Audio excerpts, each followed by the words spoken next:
Peloton bike owners to look for a recall notice. 2 million of these stationary trainers are being recalled because the seat post can break. Stock in Peloton Interactive fell 9% yesterday.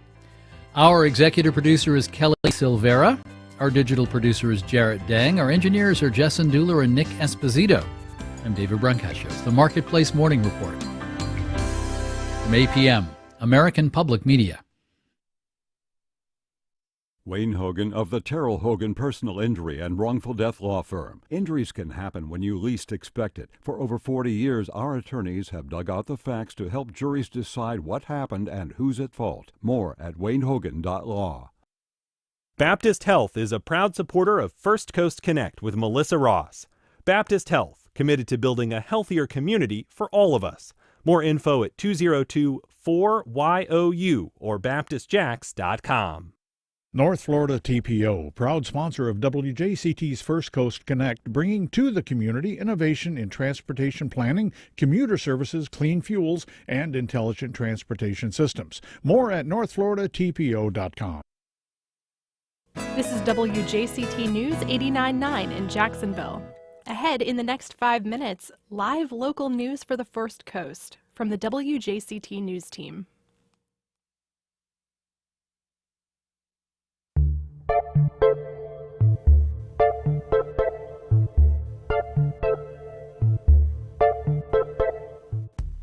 It's the biggest stories from the week. As Election Day draws near and Democrat Donna Deegan joins with more Republican endorsers, the governor signs a controversial immigration bill here in town. And are the Jags on the hunt for a temporary home? Some of the stories making headlines this week. A closer look in just a few minutes with our Friday Roundtable.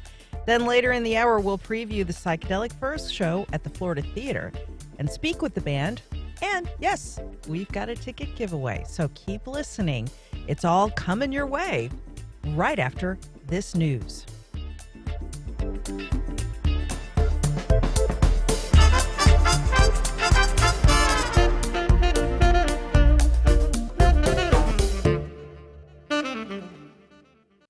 It's 1 minute past 9 o'clock. This is WJCT News 89.9, Jacksonville. With opposition to COVID-19 mandates a key part of his political brand, Governor Ron DeSantis yesterday signed a bill that bars businesses and government agencies from requiring people to take COVID-19 tests or wear masks to enter their facilities. DeSantis held a bill signing event on the same day that a federal public health emergency for COVID-19 was set to end. But DeSantis pointed to a need to address the potential of future government mandates.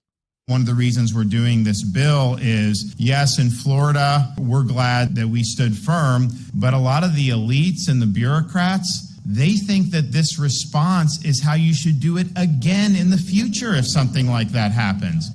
Lawmakers also passed a similar measure during a 2021 special session, but key parts of that law will expire June 1st, the same day much of the new bill takes effect. Florida Surgeon General Joseph Ladapo supports the new measure. They haven't changed at all. And what that means, right, is that all that stuff, it is prime ready for rollout. Again, the next time they get the whiff of an opportunity to do it. Make no mistake about it. Residents of North Jacksonville's Brentwood neighborhood are trying to fight a liquor store that's set to open across from a charter school. The city's planning commission approved a zoning exemption allowing liquor sales at the building in 2020 before the school existed, but after plans for the KIPP Voice Academy had been finalized. Members of the Brentwood community say they'll boycott the new store and are exploring options with a lawyer. You can read more about that story in Will Brown's Jacksonville Today story. Sign up at jackstoday.org. It's 77 degrees. This is WJCT News 89.9 in Jacksonville. Opinions expressed on the Friday Media Roundtable are those of our panelists and do not necessarily reflect the views of WJCT News.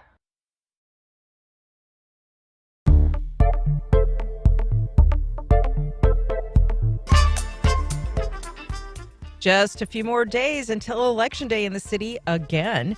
The governor signs a controversial immigration bill at a local business. And are the Jaguars on the hunt for a temporary home? Some of the stories making headlines this week. Good Friday morning. We're live with you from Studio 2. I'm Melissa Ross, and this is First Coast Connect. Thanks for listening. Just ahead, all of the top stories of the week with our Friday Roundtable. You can join us right now. It's 549-2937. Then later, we'll preview the Psychedelic Furs show at the Florida Theater next week. And keep listening. Yes, we've got another ticket giveaway. That's all coming up. But first, this morning, it's Friday, and here to round up all the week's news, we welcome Dan Scanlon of WJCT News. Hey, Dan. Good morning. Joe McClain of WJXT TV. Good morning. Tim Gibbons, editor of the Jacksonville Business Journal. Hi, Tim. Good to be here. And Alexandra Mansfield of the Florida Times-Union. Alexandria, good morning. Good morning. All right, good to have all four of you. Everyone, you can listen live to this fabulous foursome on the radio or watch them right now on our video stream live at Facebook and YouTube. Let's get right into all of the biggest stories of the week. As I mentioned, Tuesday is Election Day again. It's a runoff in the city where you, the voters, will pick Jacksonville's next mayor along with some other offices.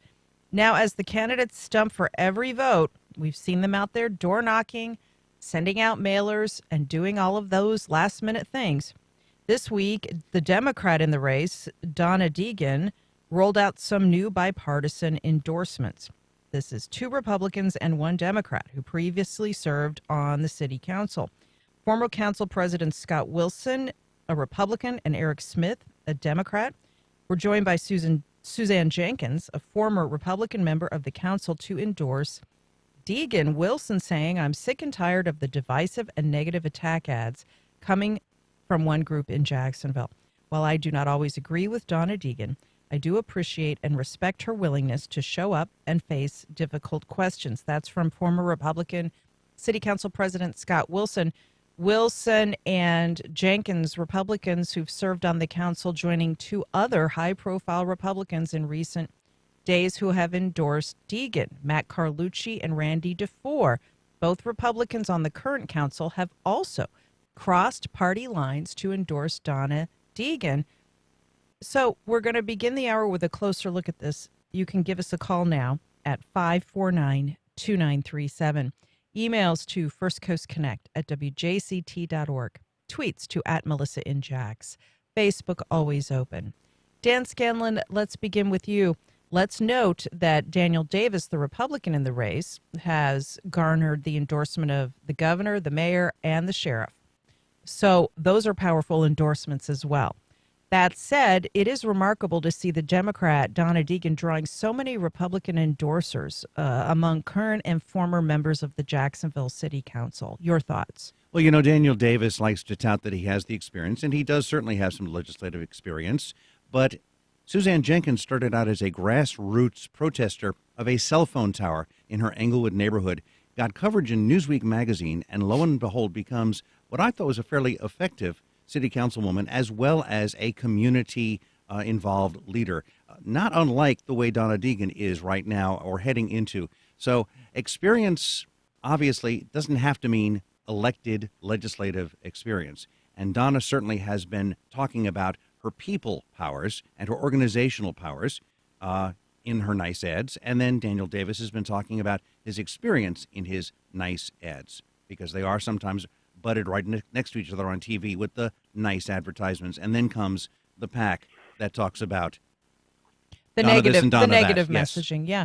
And these Republicans, Alexandria Mansfield, repeatedly point to the negative messaging coming out of the Davis campaign as what they're standing against. And so in your estimation, do these endorsements matter? You've also got a piece up in the Times-Union this week looking at barriers to a woman becoming the first female mayor of Jacksonville.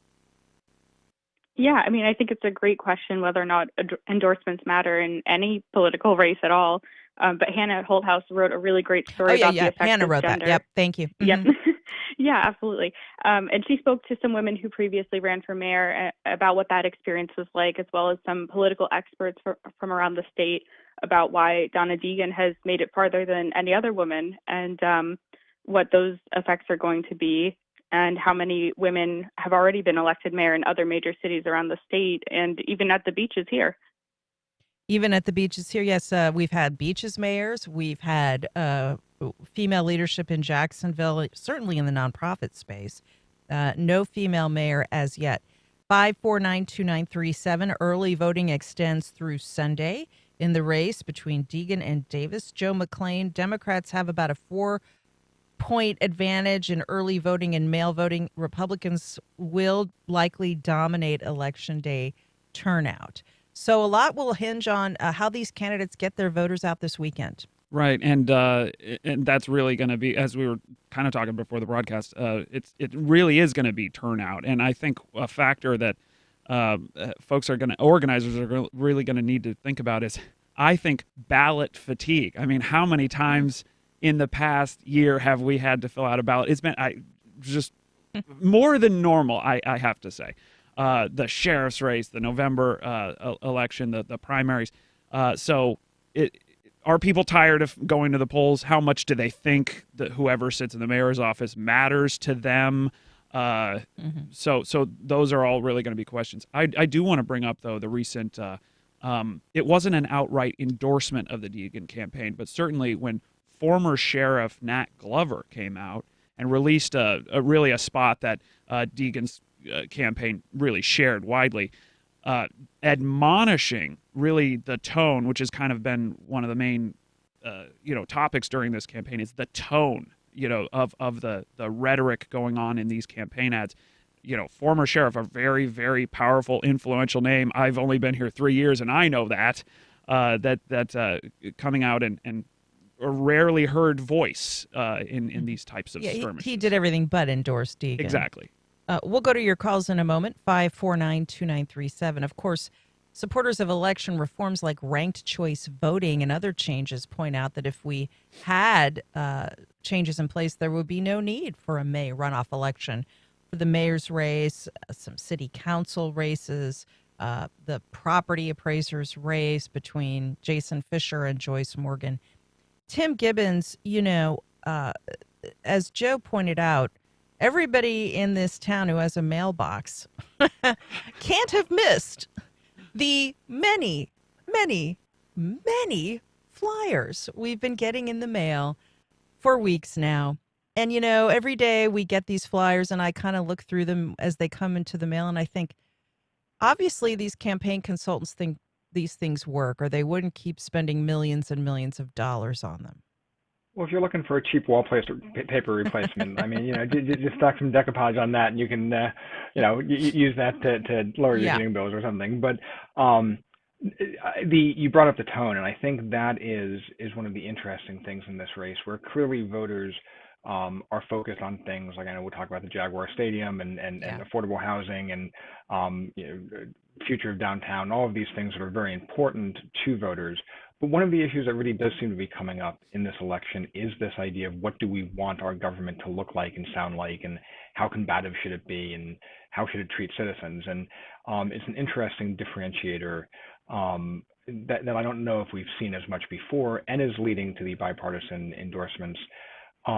It's an utterly open question if endorsements really matter in most races, but do remember that the Alvin Brown race 8 years ago very much in that case had the first Democrat elected in Jacksonville's history, and that was swung by having bipartisan endorsements. So there's at least an argument that they do make a difference in this sort of race. Yeah, we haven't seen any Democrats that I know of anyway cross the aisle to support Davis. Dan Scanlon, we are seeing a number of high-profile Republicans endorse Deegan. We're also seeing some Republicans tell WJCT News they are endorsing Deegan, but helping her very quietly, hedging their bets in case she loses. They might be concerned about blowback from a Davis administration. Well, for what it's worth, we obviously have 2 active city council members who are Republicans who are endorsing, and then you have this raft of past and fairly notable Republican council members endorsing. I can say back in the dark ages, I actually did run advertising for 2 political campaigns, and we thought flyers worked, but this was in the day before the internet. And I'll tell you, color mattered at the time. We had to pick a color scheme. We had to make sure it was the same color scheme. We thought they mattered, along with the door hangers that the candidate would do when they went door to door. And also this week, one of our own JCT staff members did in fact have a door to door with Mr. Davis and his wife, but that person wasn't there, only their spouse. So we know that he's out there. Oh, yeah. Davis is out there knocking on doors along with his wife and staffers. The same for Deegan. Absolutely right. 549-2937. Give us a call. Have you voted yet? Do you plan to vote on Election Day? Do these endorsements matter to you? What would you like to see the city's next mayor do? 549-2937. Eugene on the north side. Hi, Eugene. Hey, good morning. Got a quick question, and I'll take the answer off the air. I received 2 cards, and I thought it was peculiar, and they came from the Division of Voting in Tallahassee, and I've never received anything of that sort in my life. I'm wondering if you could give me some clarity. What? I'm sorry, who was behind the cards? What was the organization? It say the Division of Voters Registration. Division of and what did the cards tell you to do? Well, it just gives you some background on your voting, and how consistently you voted. Mm-hmm. I received one day, and then I received one 3 days later, and I'm just wondering where that's coming from. Yeah. Okay. We're Googling this as you tell us. Thank you, Gene. Joe McClain. One thing that it should be important to note is the department in the state of Florida that manages elections is called the Florida Department of State, the Division of Elections. So if there's something that it claims to be from an official arbiter of elections that's not either the county supervisor of elections or the Florida Department of State Division of Elections, you should probably have high suspicion of whatever that is. And that's just, without being able to see an image of it, that's just... Yeah, I hope that answers your question. 549-2937. Alexandria Mansfield, there are a lot of bad actors in Florida, a lot of dark money floating around. That's not to say that the piece he got, the mail piece he got, was nefarious in its intent. But I think Joe's right. Exercise caution when it comes to this stuff in Florida in particular. Yeah, definitely. There are some weird flyers that we get in the mail at my house as well. Obviously, a lot of normal ones, like Jimmy Peluso, I think, had a flyer in my mailbox every single day leading up to the election a couple months ago. But we've also seen some ones that we're like, this looks like a scam. Yeah. And Tim Gibbons, here's a tweet from Chris Hand, a former staffer to Mayor Alvin Brown. He said, everyone could use a breather from this election stuff. It's one of many reasons the city should look at moving its elections to September and November of odd-numbered years. The current schedule, 4 months after the state of Florida contests, inevitably causes election fatigue. I don't think that's likely, though, in this current political climate. Holding the elections when they are held, there have been a lot of people over the years that have tried to get the city to change this calendar, and there's been a lot of resistance to that. Choice voting, which in the type of election we have in the crowded field, in the nonpartisan, initial election, would good voting experts would say, it would be the way to go to change something like that. There's long been the call to have the elections on a normal schedule in which, when people are used to voting. There's obviously an impact on when you have kind of an odd time for elections. You end up with your base voters coming out more. So the entrenched powers would tend to prefer those elections because they know they're going to get the older voters and the voters who are, the super voters.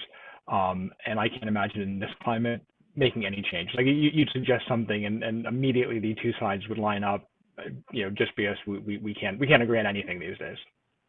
We'll go to your calls in a moment, 549-2937. But first, let me ask you about this. Dan Scanlon on Facebook, a listener says, the TV ad where the sheriff endorses Davis and condemns Deegan for wanting to hold police accountable is awful.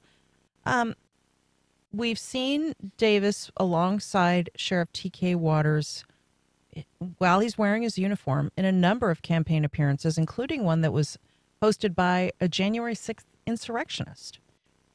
So other municipalities have outlawed their sheriffs appearing in uniform in this kind of partisan way. It's my understanding. What about the appropriateness of this?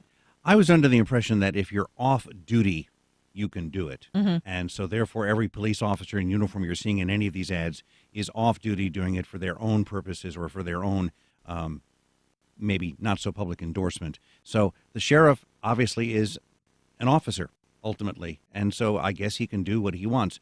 The appearance, though, is not good. The optics of the earlier this week with the January 6th quote-unquote reporter who was there covering it, as he would say, is maybe something that I wouldn't want to be allied with. But then again, the sheriff, SO1, can do what he wants. He's the boss, and if he feels strongly enough to endorse Mr. Davis, then that, I guess, is his right as an elected leader. Davis has leaned heavily onto the public safety piece of his campaign. Polling shows crime and public safety top voters' concerns. So it's not surprising. Joe. And speaking of that, the ad where T.K. Waters does appear in uniform, I'll remind everybody, I believe, that when he was running for sheriff against Lakeisha Burton, there was a toss-up over who gets to be in uniform. And I guess that brought up the policy that you got to get the sheriff's permission if you're going to do campaign ads in uniform. Lakeisha Burton apparently didn't get that permission, or didn't, I guess, have that permission. T.K. Waters did. So, and now he gets to give the permission. So that is, I guess, that's how that goes. That's who gets to set those rules. And it's going to be up to voters whether or not they care about it. Joe is in Jacksonville. Hi, Joe. Good morning. Happy Friday to you. Good morning, Melissa. I was riding in my car and I heard that comment from the person that called about getting that piece in the mail. I got one of those pieces last week. It was from a group called Florida Watch, something, and it graded how you vote, and it had C+ for me. I literally we live here for 26 years. We moved from New York 26 years ago. Me, my wife, and son never have missed an election. We always vote early. That's, we like that feature that we don't have to wait till election day. But we literally never missed an election. Then the flyer went on. You could see it was sided one way because they were bringing up the important issues and stuff like that. But I just laughed when I saw that. I said, how do they get their information if they're telling me C+ when I've never missed a vote? Yeah. It's pretty silly. So I guess people really do have to watch what they get in the mail, really. Yeah, I couldn't agree more, Joe. Yeah, that's crazy. We may have to look at that a little more. Thank you for that call. Okay, folks, if you're just tuning in, it's 549-2937. As we talk about the biggest stories of the week, in a little bit, we'll talk about the governor's appearance in town to sign a sweeping immigration reform package. But first, whoever is elected mayor is going to have to deal with negotiating with Shad Khan over what could be $1 billion price tag for stadium renovations. Now, the Jaguars released their new schedule last night, and it will also be the first time since 2008 that the team has played a game on Thursday Night Football, Sunday Night Football, and Monday Night Football, all in the same season. The team will also play 2 games in London this season, one a home game and one an away game. Mayor Curry tweeted out the other day that the team might need to find an alternative stadium to play in when TIAA Bank Field undergoes renovations. Alexandria Mansfield UNF confirmed that they have had some conversations with the Jaguars about possibly having the team play over on the UNF campus while the main stadium is renovated. That could be a major talker for this team, and certainly it wouldn't be one that would excite the fans too much. Yes, I did see this morning that they had those discussions. As far as I know, and I think as far as everybody knows, it's all just in the initial talking phases, and we still just know so little about what's actually going to happen, whether it's renovations, an entirely new stadium at a new location, when construction is going to begin and end, whether the team will still play in this city or go to London even. I've seen a lot of speculation about all of that. Yeah. And as someone newer to the city whose first Jaguar season was the last one, I'd be extremely sad to not have a chance to see the team and cheer them on at home more. But I think there's a lot of waiting to be done, and it's tough to be seen still. Tim Gibbons, what are your thoughts about all of this, and also how the candidates have answered questions about how they negotiate with the Jaguars? Because, of course, taxpayers don't want to see a lot of money spent on stadium improvements. At least that's what we've been hearing. Yeah, the issue of the public support for the stadium renovation, according to the UNF polls, is fairly low. The big question is, well, actually, so you asked for my thoughts. I have a whole bunch of them, but one is there's a slightly aggravating bit of the way all of this information comes out. Voters deserve to know how would the renovations take place, and the idea that kind of a random remark on a random sports talk show. I mean, it's a good show and all, but it's a weird way to roll out here's what might be the future of the Jaguars in Jacksonville. So, I guess one of my thoughts might be, speaking from the reporting standpoint, is maybe there's a better way to get that information out there. It's also somewhat indicative that the Jaguars haven't said anything, and they're actually generally fairly communicative about this sort of thing.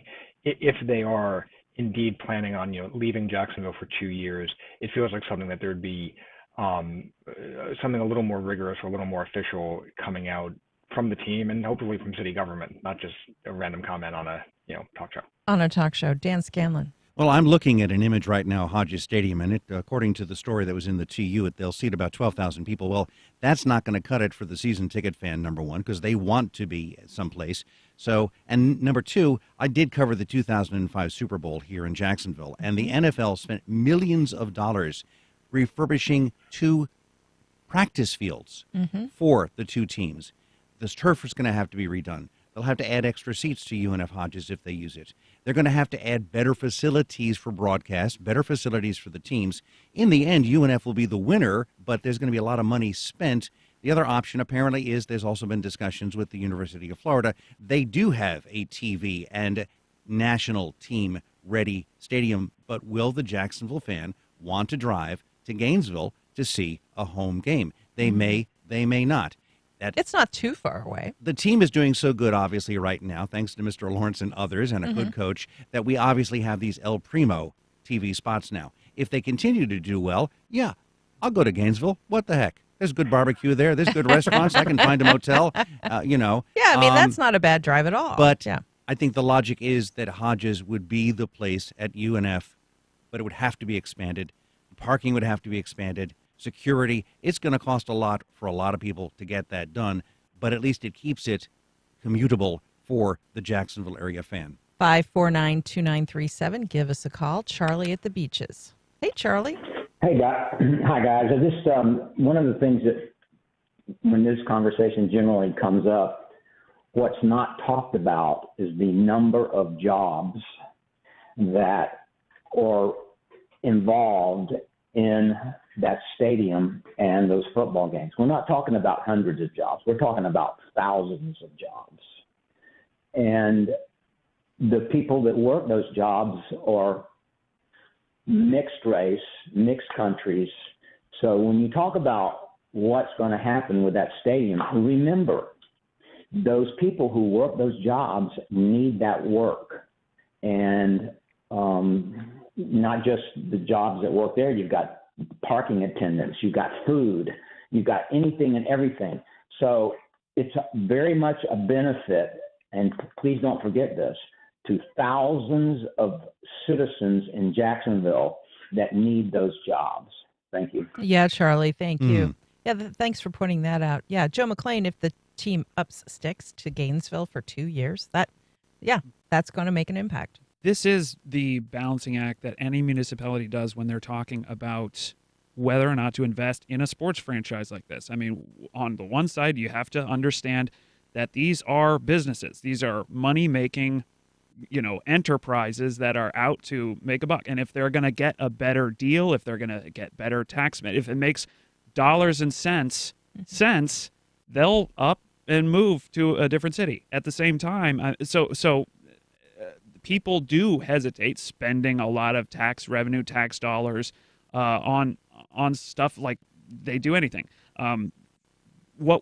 Everybody has to understand fully, as this caller mentioned, is what benefit the city of Jacksonville and the whole surrounding area, not just the city of Jacksonville, but the surrounding area benefits from having an NFL franchise. And what are we giving up and what are we getting? Everybody has to know what those, A, B, and C, all of those variables are in order to make the best decision. 549-2937, Jason in San Marco. Good morning, Jason. Good morning, Melissa. I'm in my car. I hope you can hear me. We got you. Go ahead, brother. Hey, I just wanted to say that so the Jags are not going to be playing at any local stadium outside of the one they're in. The renovations will be to the stadium. The Jags are going to be practicing here during this 2-year hiatus. They're just building a brand new practice facility. So the team will be practicing here, and the games will have to played either in Tallahassee at Doak Campbell, at U of F at Florida Field, or at Camping World Stadium. And the best plan would be to split those games over 2 years between all three of those stadiums. I mean, this is the NFL. They have to have a real locker room. You can't have some silly, understaffed locker room for an NFL team. And it needs to be close enough to where they can either get up Sunday morning early and go on a bus or go on Saturday and spend the night before the game. So that's going to be what's happened. They're going to practice in Jacksonville right up till the weekend, and then they're going to drive to wherever they choose to have these games. But the best choice is to split the games. It's going to be, 16 away games, right, over 2 seasons, only a total of 16 or 17 games between those 3 stadiums. That, I think, makes best sense by far, because trying to flip a stadium from a big college game the night before to be ready for an NFL game the next morning, that is going to be an unbelievable lift for those local communities to pull off. Thanks for taking my call. Thanks, Jason. Wow, Jason has really thought this through. That's a good Thank you for that. And the Jaguars will get coverage then in Central Florida, which they haven't, because when I used to hang out with the in-laws down there, you couldn't find a Jaguars game on a Sunday. It was somebody else. Matt in Green Cove Springs. Hey, Matt. Go ahead, Matt. Hi, I was just going to mention, hello? I was just going to mention that in the early 2000s, I remember the Chicago Bears underwent a major renovation for their stadium, Soldier Field in Chicago, and they relocated 3 hours south to the University of Illinois for one season. And while the city of Chicago and their fans were fairly devastated by that news, it was not a deal breaker for the team long term. And it did create new excitement for the team in a different part of the state that may have been liking the Colts a little more at the time, for instance, or the Rams, who were in St. Louis then. Yeah, thanks for that, Matt. I actually remember that as well. All right, folks, we'll continue to follow the Jaguars and update you with any news that comes out about how they're going to handle this. As I mentioned, 2 games in London this season, 1 a home and 1 an away game. So that will deprive most fans of the chance to see the team play at here in town for one of the games. Anyway, it's 549-2937 as we talk about the biggest stories of the week with our Friday Roundtable. Let's talk about the governor's appearance in Jacksonville this week. With concerns about illegal immigration intensifying, Governor Ron DeSantis came to town to sign a sweeping immigration reform package into law. He says it will crack down on the smuggling of immigrants, stop cities from issuing ID cards to people here illegally, and ensure that employers are hiring American citizens or people in the country legally. No less than the president of Mexico denounced the governor's immigration moves, saying that they're punitive and pandering. The governor, speaking at Miller Electric Company, said that this is showing that Florida is leading the way in protecting Americans. We're talking about immigration. 549-2937, the governor choosing Jacksonville to make this announcement. And a heavy focus on business. Joe McClain, he did the appearance at Miller Electric Company, and he's stressing that private employers need to use the E-Verify system to verify the eligibility of their employees to work. He says businesses are going to be fined $1,000 per day if they don't follow this rule. Yeah.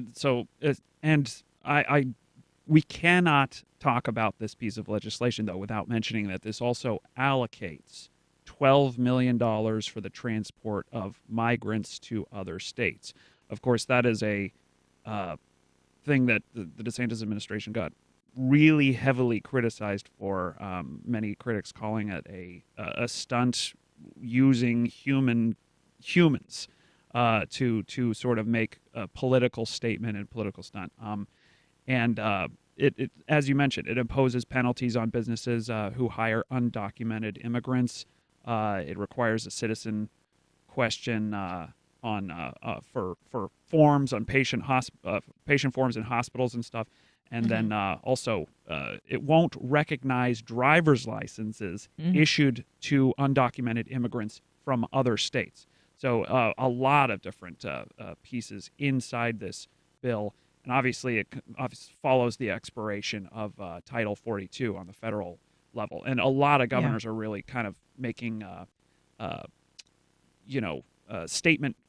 signing statement laws, signing immigration policies in the wake of that. Yes. And, one second. I'm sorry. 5492937. Title 42 is the name of an emergency health authority, a holdover from the Trump administration. It is expiring as of today, actually. The long and the short of it is DeSantis says this means at least 10,000 new immigrants today will come across the border between Mexico and Texas. It more heavily involves Texas than Florida. Critics of the governor's moves say he's once again seeking Republican primary votes as he plans to announce soon a run for president. Alexandria Mansfield, we did see a local state rep, Kia Michael, Republican of Jacksonville, join the governor on stage. Her son, Brandon, died in an auto accident after he was hit by a twice deported immigrant with no driver's license. So we saw the local delegation coming out in support of this measure. Your thoughts? I think there's a lot going on with this federally and locally when it comes to illegal immigration, and with DeSantis's new approach. With the COVID policy expiring, I think it's going to be a little bit messy for a little while. There are obviously a lot of critics of DeSantis's approach and the policy that want to see it not take place at all. And among the details in the law, state officials will be conducting random searches at businesses that they hired people who are living here without documentation. So there's a lot that's probably going to happen over the next couple of weeks and a few months, I would say. Tim Gibbons, our business editor, what are your thoughts about the elements of this bill that really are cracking down on Florida companies, Florida private companies, if they employ undocumented workers? The truth is that the immigration system on a national level is broken, and there's not the political will to fix it, but it becomes an issue having this kind of scattershot approach. I mean, the reality is if you go into most restaurants, for example, the odds of having an undocumented immigrant working there is fairly high. If you look at the Florida unemployment rate, it's at record lows. The idea that people are coming and taking our jobs is not exactly true, because frankly, employers are having trouble finding people to work, not having trouble, they're not turning workers away. But if we say that people should not be here undocumented and should not work, it does seem like a natural thing to say, okay, well, let's enforce that. You also have the issue with things like requiring hospitals to ask for immigration status that will have a knock-on effect of stopping undocumented immigrants from seeking health care, which becomes a problem. This is one of the things, you go back to Sheriff John Rutherford, who actually, at the time when he was sheriff, connected with the immigrant communities here by not demonizing them, because the problem is that when you push people into the shadows, you end up with kind of more problems. 5492937. Dan Scanlon. Well, obviously, this was a 90-minute long news conference that started with a good many minutes of bashing President Biden. And in fact, just minutes before it started, they carefully put up a sign that said Biden's border crisis, and then the governor bashed it.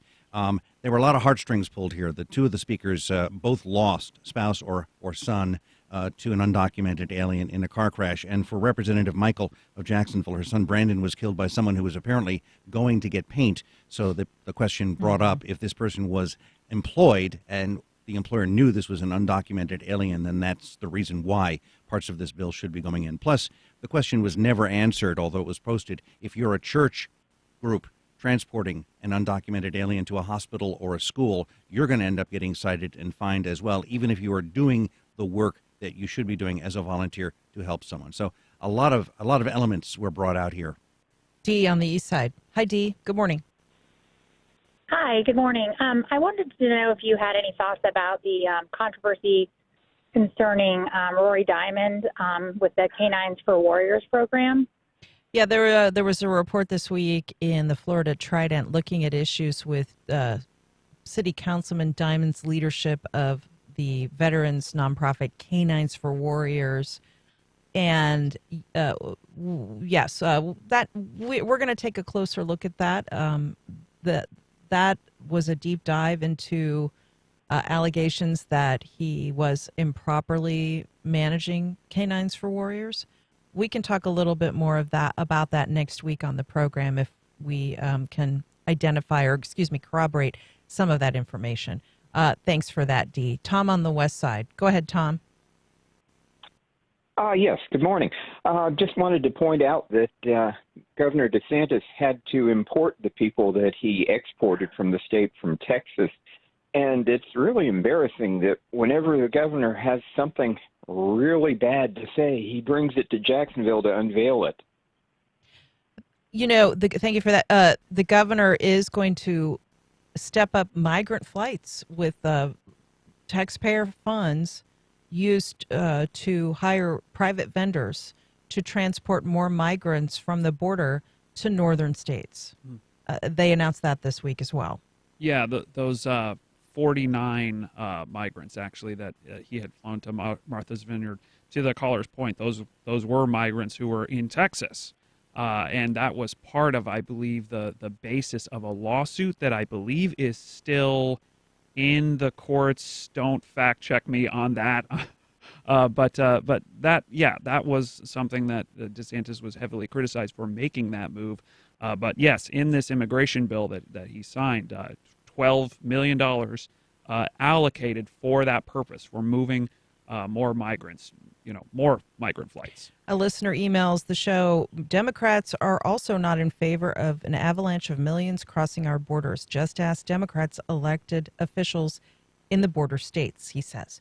Well, we'll talk more about the immigration bill today at noon on our statewide program, the Florida Roundup. So listen for that. Also, we'll get into another story from the week. The governor also signed a law placing restrictions on public sector unions, in particular the teachers union in Florida. As soon as he did that, the Florida Education Association, the United Faculty of Florida, and the Alachua County Education Association filed their own complaint in Florida's Northern District, challenging the law's constitutionality under the First and 14th Amendments. Another First Amendment challenge to this governor. Alexandria, the head of the Florida Education Association, says he believes the law is simply meant to unfairly weaken any organization the governor perceives as his enemy. The governor says this is a measure to increase the transparency of unions in Florida. Well, I don't think it's any secret that Florida does not get along super well with unions. Being a right-to-work state, I think that unions are kind of an enemy to that way of thinking. So unions serve to obviously protect workers and give them more protections when employers might be treating them unfairly or in contract negotiations. And personally, I'm in my union, so I think, just being transparent with that, obviously I think unions are a good thing or I wouldn't be part of my union. And right, the Times Union, the Guild, yeah. Yes. Thank you for go ahead. Oh, go ahead. No, I was going to say thank you for disclosing that. But I wanted to also point out, also in the education space, down in St. Johns County, a record number of employees of the St. Johns County School District have resigned as the district and the teachers union there remain at an impasse over pay negotiations. 137 employees filed a resignation notice to be accepted at the St. Johns County School Board's May meeting. This is a record number of departures.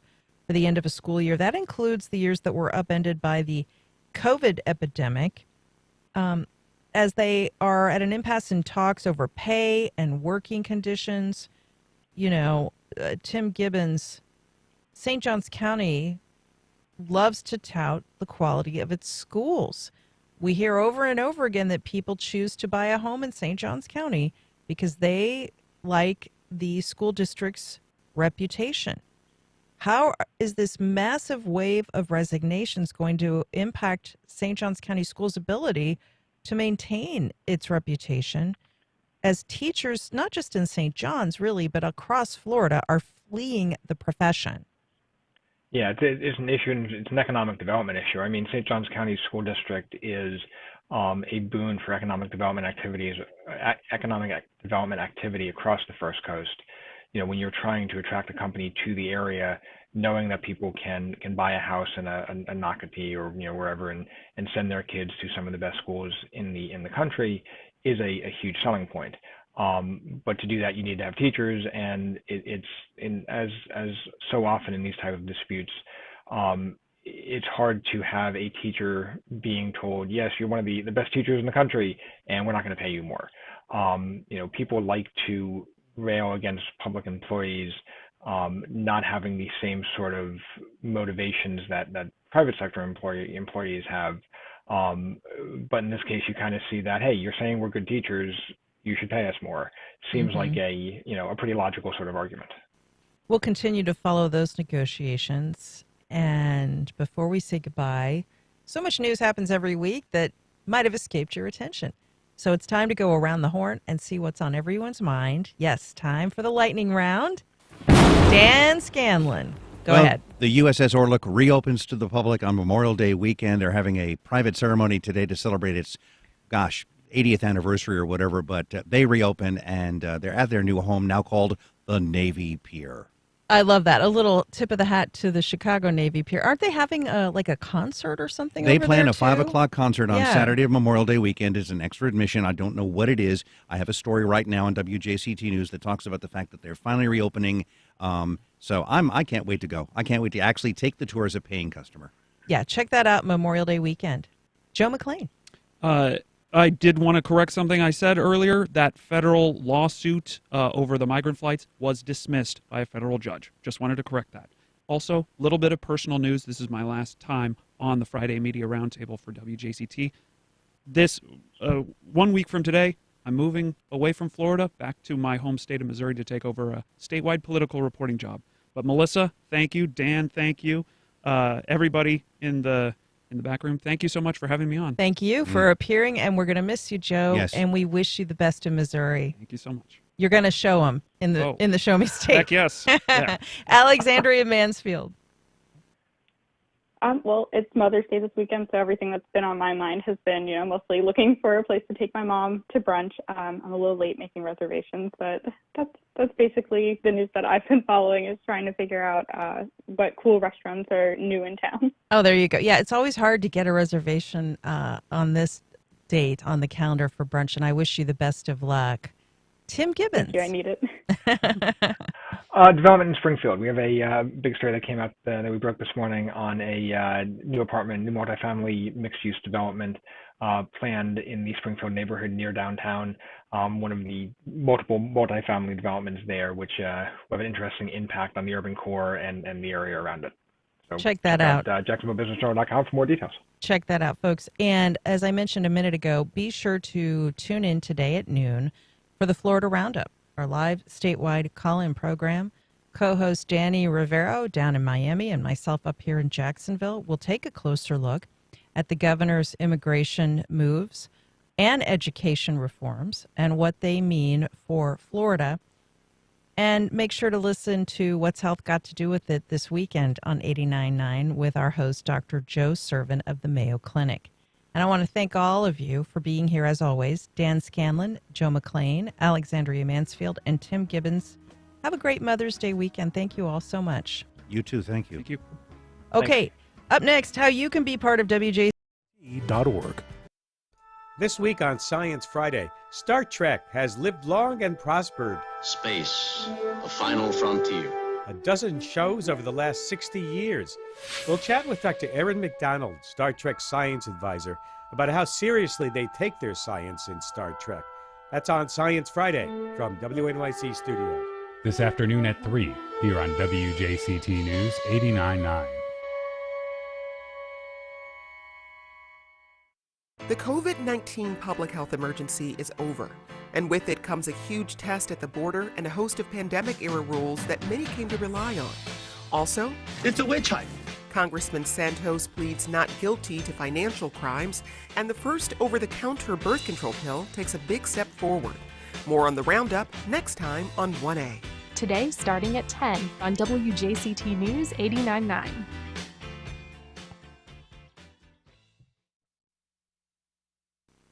Welcome back.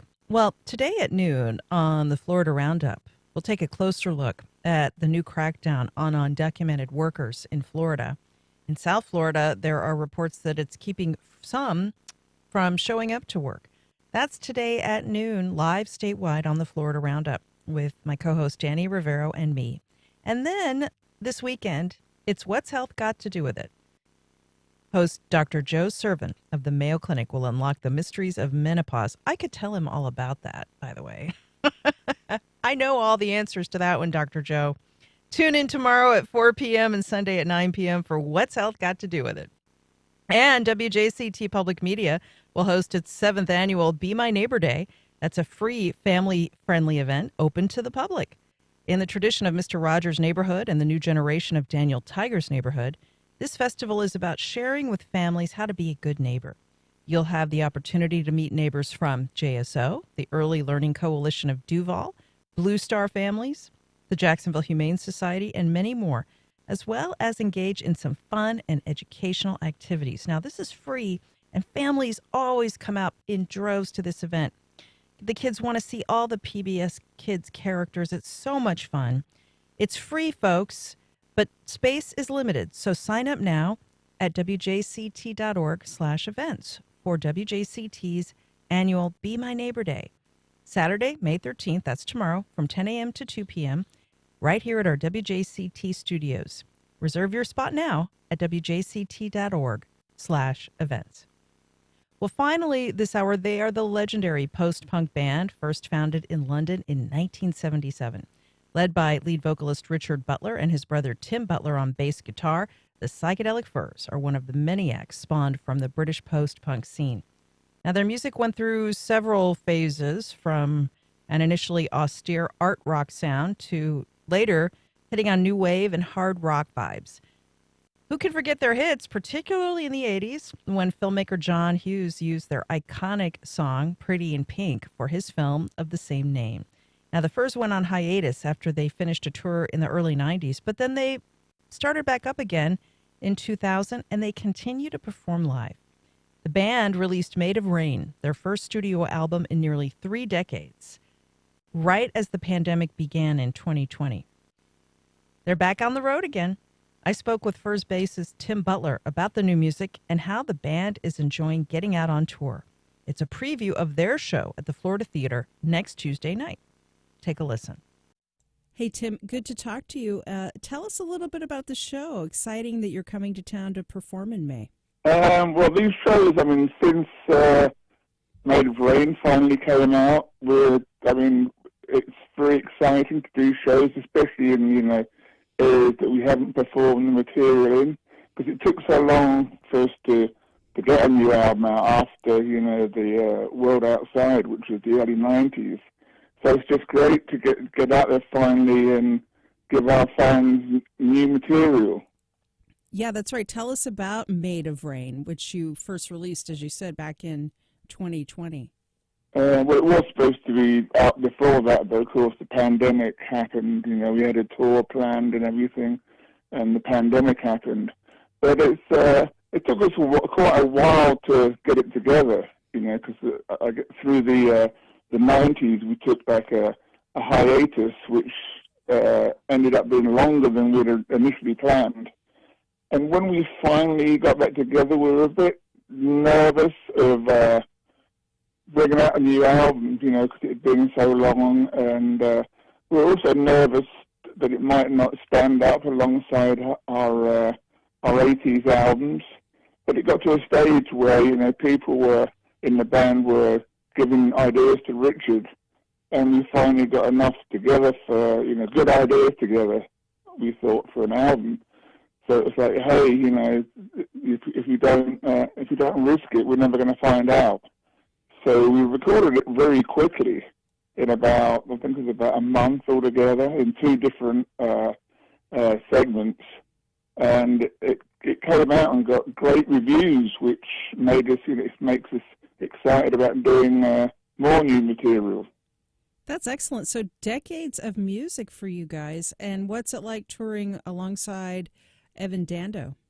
We've actually toured with him before a few years ago, and he's a great guy, a bit of a character, but he's a really nice guy. Yeah, that's great. Well, congratulations, and I'm excited to see the show. Tickets available online at floridatheater.com and Ticketmaster. Thank you so much. Have a great time. Thank you, and have a good day. All right, folks, it's that time. We are giving away 1 pair of tickets for the psychic. Support for First Coast Connect is provided by Baptist Health and the North Florida